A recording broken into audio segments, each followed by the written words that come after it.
ada namanya ayat mutasyabihat. Kemudian dia ada ayat muhkamat. Di situ dibahas oleh para ulama, kalau ayat mutasyabihat itu adalah ayat yang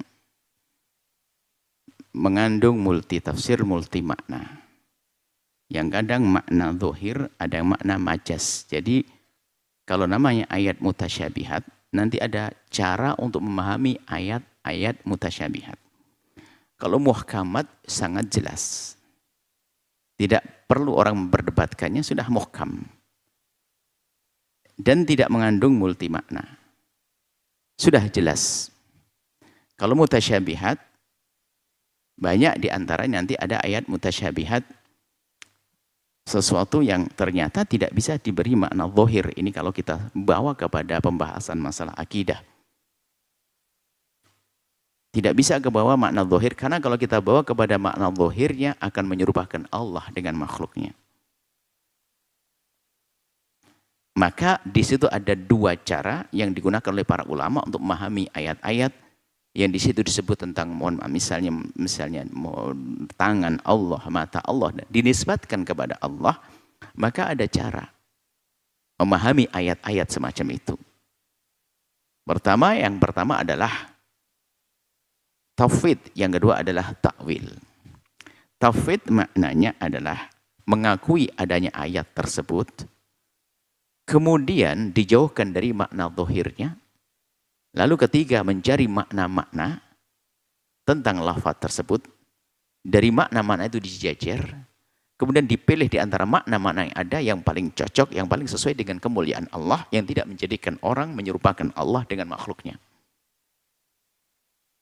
Itu namanya cara memahami ayat mutasyabihat. Sehingga tidak gampang orang memahami, harus ada ilmunya.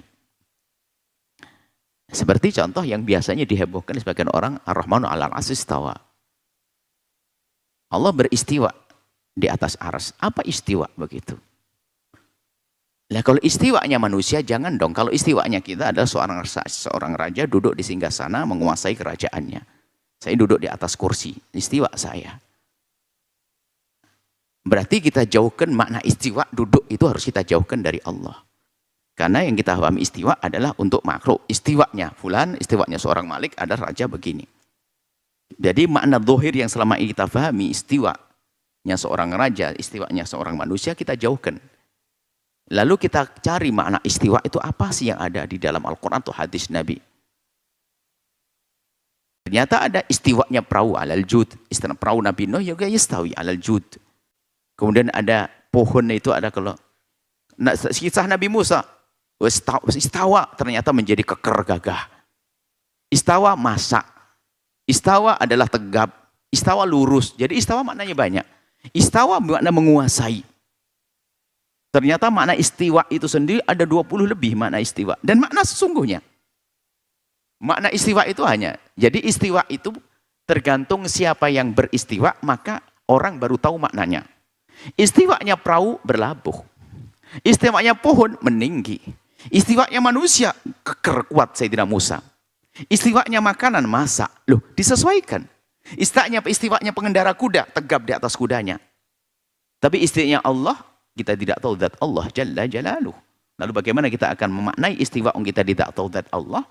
Maka istiwa nggak bisa dimaknai dengan duduk, dengan meninggi, dengan berlabuh, tidak bisa dinisbatkan kepada Allah.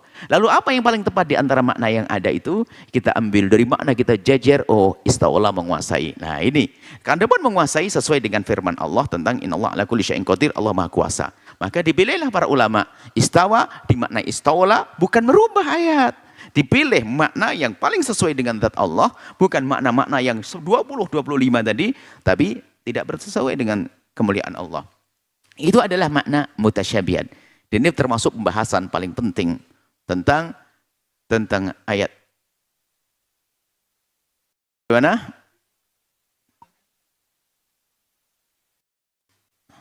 Iya tahu. Before after. Jadi misalkan alif lam mim seperti alif lam mim itu before sebelum. Jadi Allah memperhatikan bahwa Allah pencipta langit dan bumi. Fatirus samawati wal ardi, khalaqas samawati wal ardi. Dan mutasabihatnya itu ditandai dengan alhamdulillahilladzi. Seperti sesudahnya gitu. Jadi ada pembahasan ayat mutasyabihat termasuk kaf ha ya ain shad itu kita tidak tahu maknanya, maka para ulama sebagian memasukkan itu ayat mutasyabihat. Ada maknanya cuman kita tidak tahu. Ada maknanya tidak tahu. Adapun masalah menghubungkan antara ayat dengan ayat, ini sekian. Menghubungkan ini pekerjaan para ulama. Surat Toha disebutkan tentang kejadian-kejadian dahsyat dan sebagainya. Setelahnya adalah tentang imbalan dari kebaikan-kebaikan termasuk hukuman-hukuman. Itu namanya para ulama mencermati. Ternyata antara ayat dengan ayat ada tanasuk, ada. Padahal ayat turunnya berbeda-beda. Jadi ayat Al-Quran itu jangan dianggap turunnya berurutan seperti itu. Karena ayat pertama turun adalah Iqra. Tapi kenapa Alhamdulillah yang pertama? Itu petunjuk dari Allah kepada Nabi Muhammad. Nabi Muhammad menyuruh sahabat Nabi, letakkan ayat ini sebelum ayat ini, letakkan ini. Ternyata di balik petunjuk baginda Nabi ada munasabat. Antara ayat dengan ayat berikutnya kalau direnungi ada hubungannya. Itu tugasnya para ulama menjelaskan. Dan itu tidak boleh kita memastikan, oh harus begini. Karena pemahaman para ulama. Adapun ayat yang pertama dan yang kedua ada hubungannya. Ini adalah kecerdasan para ulama. Sehingga ada ulama yang tidak bisa memahaminya. Adapun kaf ha ya ain shad itu adalah maknanya loh. Kalau kita bicara alif lam mim, ini adalah satu, kalau bicara tentang hari ini ijaz Quran, alif lam mim.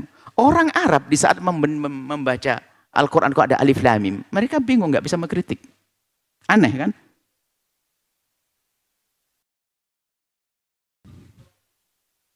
Gimana? Iya. Tulis biar dengar. Seperti ayah menciptakan ayah-ayah dan ibu-ibu. Maksudnya semua makhluk di dunia ini mulai dari manusia dan semuanya ada ayahnya dan ibunya gitu. Jadi Allah bukan sebagai pencipta, bukan berarti makhluk, tapi holik fatirus samawati wal ardi, holaqos samawati wal ardi, sebagai yang pencipta, kreator. Nah, Allah ini menciptakan sebagai ayah-ayah dan kita-kita yang sudah menikah itu sebagai jadi ayah dan ibu kalau keturunan. Maksud saya begitu, Pak. Sebentar, bisa dijelaskan lagi apa yang Anda inginkan? Maksudnya saya gini. Jadi alif lam mim itu sebenarnya kekuasaan Allah yang menciptakan semuanya alam semesta langit dan bumi dan isinya. Maksud saya gitu, sebagai fatirus samawati wal ardi, holaqos samawati wal ardi. Alif lam mim. Iya. Alif lam mim. Allah Rabbul Alamin jadi. Alif lam mim adalah firman Allah yang tentu ada artinya dan hanya Allah yang tahu. Sehingga bagaimana dengan Allah lahul mulku, Pak? Allah, ada di surat Fatir dan surat Al-Hajj. Allah lahul mulku. Allah lah lahu mulku, bagi Allah segala kerajaan. Menjelaskan bahasanya segala kerajaan semesta, dunia dan akhirat adalah milik Allah. Kembali kepada sanjungan kepada Allah. Adapun ayat-ayat atau surat muqatta'ah yang alif lam mim itu ada maknanya, cuman kita tidak tahu. Para ulama itu hanya mencoba menafsiri alif lam mim, alifnya adalah apa, lamnya apa. Itu penafsiran yang tidak bisa dipastikan maknanya. Tapi penafsiran itu boleh dengan catatan tidak bertentangan dengan ayat yang tersebar di satu mushaf itu. Jadi biasanya makanya ayat alif lam mim itu termasuk ini menantang orang-orang Arab. Kalau memang Al-Quran itu karangan Nabi Muhammad, Nabi nggak akan pakai kaf ha ya ain shad, akan dijelekkan. Apaan itu? Ternyata Nabi tetap mengucapkan alif lam mim. Kenapa? Memang dari Allah. Lalu bagaimana artinya begini saya? Saya disuruh Allah menyampaikan alif lam mim. Artinya hanya Allah yang tahu. Cuma nanti biasanya para mufassirin menerjemahkan alif adalah Allah, lamnya apa, mimnya Muhammad. Itu hanya penafsiran-penafsiran para ahli tafsir dan sah dengan catatan tidak bertentangan dengan apa yang ada di dalam Al-Quran dan dibawa oleh baginda. Silakan, apa lagi? Jadi apakah dalam hari perkawinan itu seperti laki-laki dinikahkan dengan wali lam lah yang memiliki anak perempuan itu? Jadi supaya umat Islam dalam hal pernikahan itu jangan seperti binatang gitu loh, Pak. Ada walinya, harus lam mim. Adapun masa perwalian itu biasanya takwilnya para ulama di saat mencoba membaca ayat-ayat yang terpotong-potong alif lam mim. Tapi pembahasan bab tentang wali sudah dijelaskan dalam hadis Nabi dengan jelas, tidak usah pakai ayat-ayat yang mutasyabihat itu. Sudah Nabi la nikaha illa biwaliyin. Tidak nikah, wali sudah sangat jelas. Kenapa? Wali itu untuk melindungi karena kasih sayangnya ada, jangan sampai anak nikah asal. Kemudian ada namanya syahid, bisyahidai adlin, 2 syahidnya ada. Jadi seperti itu. Jadi ayat-ayat mutasyabihat itu ya tetap mutasyabihat. Tidak boleh kita pastikan. Maka kalau ada orang hukum wali diambil dari alif lam mim, nggak bisa paham orang. Dari mana wajibnya ayat wali dalam menikah? Surat alif lam mim, nggak bisa. Alif lam mim itu disesuaikan. Maka begitu luasnya Al-Quran, ajibnya Al-Quran itu begitu luasnya, termasuk alif lam mim kaf ha ya ain shad dan sebagainya. Itu orang bisa menafsiri bermacam-macam. Sehingga sampai satu ayat Al-Quran itu dibaca oleh seorang alim Rabbani punya satu makna. Orang yang kedua membaca punya makna yang berbeda. Orang ketiga membaca punya makna yang berbeda. Bahkan orang pertama membaca dengan makna tadi, membaca kedua kali bisa menemukan makna yang baru lagi. Bisa saja dia mengatakan alif lam mim, dia memaknai satu makna, besok ketemu yang berbeda lagi.